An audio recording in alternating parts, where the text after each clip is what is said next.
Halo teman-teman praktikan, semoga sehat selalu dan kabarnya baik ya. Oke, hari ini kita akan masuk ke lab 6 yaitu ArchGuard Forecasting. Nah, kalian jangan lupa download dulu dataset dan modul di bit.ly/lab6ts.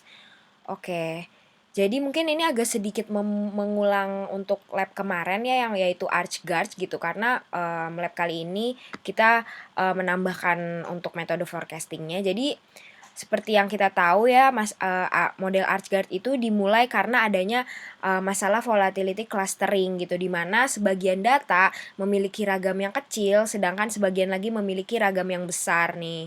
Misalnya di sini ragamnya besar, di sini kecil gitu ya. Nah, ini menyebabkan varians yang tidak konstan antar waktu, di mana data menjadi tidak stasioner dan adanya masalah heteroskedastisitas. Nah, masalah heteroskedastisitas pada model ARIMA ini ya bisa kita atasi dengan metode ArchGuard, yaitu model univariat yang merupakan kelanjutan dari model ARIMA untuk data yang memiliki masalah hetero gitu. Oke.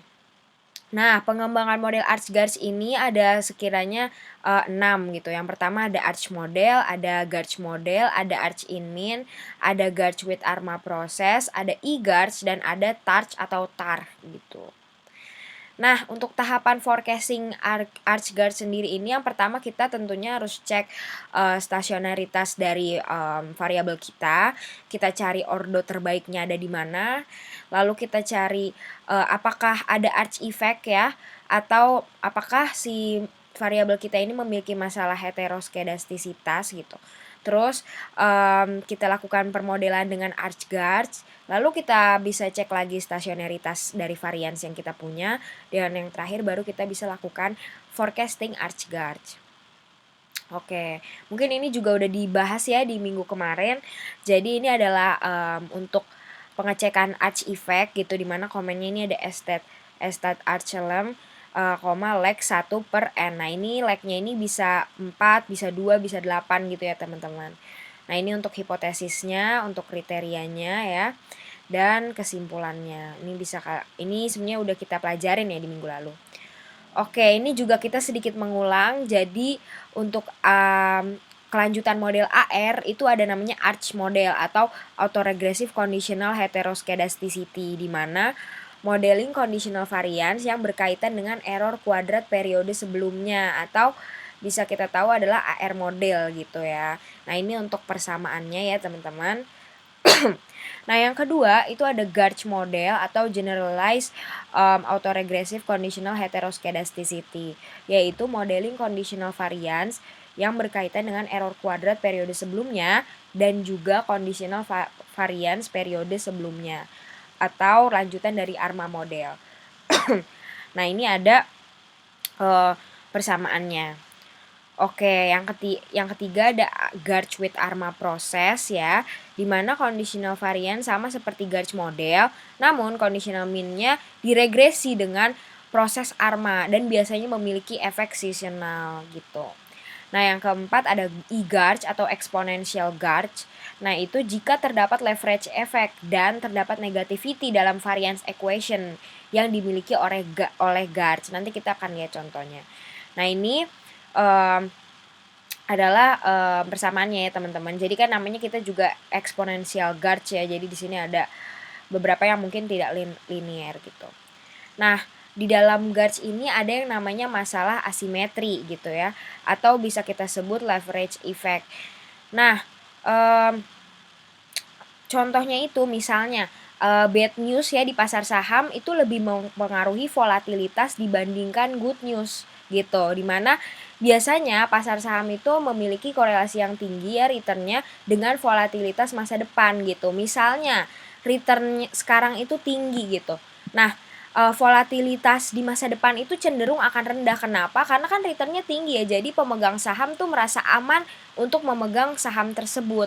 Sedangkan jika returnnya itu rendah gitu ya, nah volatility-nya ini cenderung tinggi karena pemegang saham itu cenderung ya tidak merasa aman gitu memegang si saham itu. Nah, ini bisa digambarkan dari grafik di sini ya. Ini figure leverage effect gitu, dimana nih saat misalnya ada good Oke, ini kita bahas dulu. Ini adalah expected volatility ya, ke atas ini, sumbu yang ke atas ini expected volatility.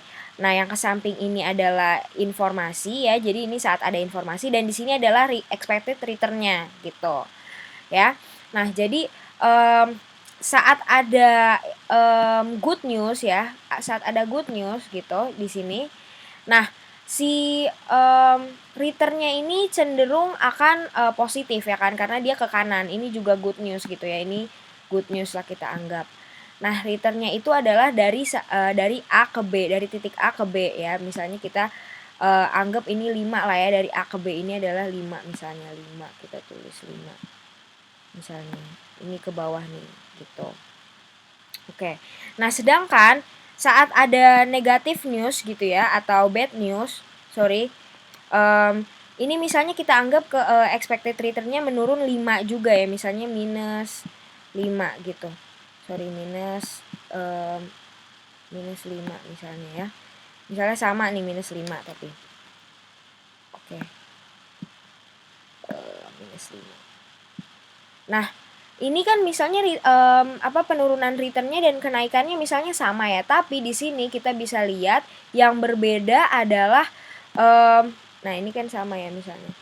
Nah, tapi yang berbeda di sini adalah dari titik A ke sini, ini yang merupakan expected volatility-nya ini lebih tinggi nih sih yang negatif. Jadi misalnya dari titik kita sebut misalnya titik O lah ya di sini.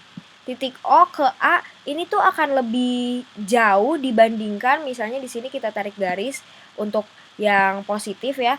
Misalnya titik D gitu. Nah, dari titik D ke A ini akan cenderung lebih kecil gitu, atau volatilitasnya lebih kecil dibandingkan dari titik O ke A gitu. Dibandingkan negatif news ya, dibandingkan negatif news ini akan lebih tinggi. Misalnya dari O ke A ini adalah 5 gitu ya. Nah, sedangkan dari D ke A ini cuma 2 gitu. Jadi volatilitasnya ini lebih kecil karena dia good news gitu. Sedangkan si volatilitas untuk bad news ini akan lebih besar gitu, lebih tinggi ini di sini 5 gitu misalnya. Gitu ya, teman-teman. Oke. Kita next mungkin. Nah, ini ada permodelan with archguard, di mana P itu ada leg dari AR atau ordo dari AR, dan Q itu adalah leg dari MA. Nah, contohnya misalnya kita mau menggunakan model guards nih, berarti ordo arma nih. Misalnya kita punya 1,1 ya, kita udah cek di AC dan PAC. Nah, maka komennya arch variable name leg dari variable name, leg titik variable name, arch 1 guard 1 gitu. Nah, ini untuk arch, ini ada untuk guard, ini ada untuk arch in min gitu ya. Jadi bedanya di sini ada arch M-nya ya. Kalau ini kan arch aja ya. Nah, terus habis itu ini ada guard with arma process gitu. Dan ada e-guards, yang terakhir ini adalah eksponensial, di mana bisa kita lihat di sini ada e-arch dan e-guards gitu ya. Nah, di sini paling bedanya kalau yang with arma proses ini berarti dia dimulai dengan regresi ARIMA gitu. Nah, kalau ini kita bisa gunakan regresi OLS nih, teman-teman. Jadi ingat kalau awalnya kita berangkat dari OLS, maka kita lakukan regresi archguards-nya juga pakai OLS. Nah, kalau kita gunakan ARIMA, berarti kita bisa gunakan dengan regresi archguards ARIMA gitu ya. Oke, kita bisa next. Sorry. Nah, ini yang terakhir, belum yang terakhir sih. Ini kita belajar stationarity pada varians gitu. Mungkin sama kayak kalian mau melakukan tes stationaritas pada variabel gitu ya. Bedanya di sini bahwa variansnya nih harus diingat. Kesimpulan kalian jangan nama variabelnya, berarti variansnya gitu. Ya kan?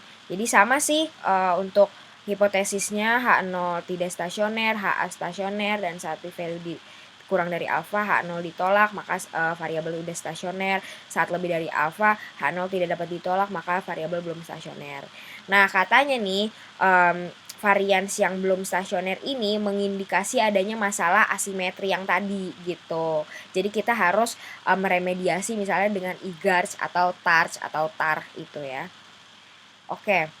Nah, ini untuk forecasting sendiri yang kita tahu kan forecasting itu ada 2 metode ya teman-teman, ada statis sama dinamis. Di mana statis itu kita menggunakan data aktual, terus kita dapat memprediksi hanya satu periode saja, dan perbedaan data asli dan hasil peramalan itu biasanya nggak jauh beda gitu.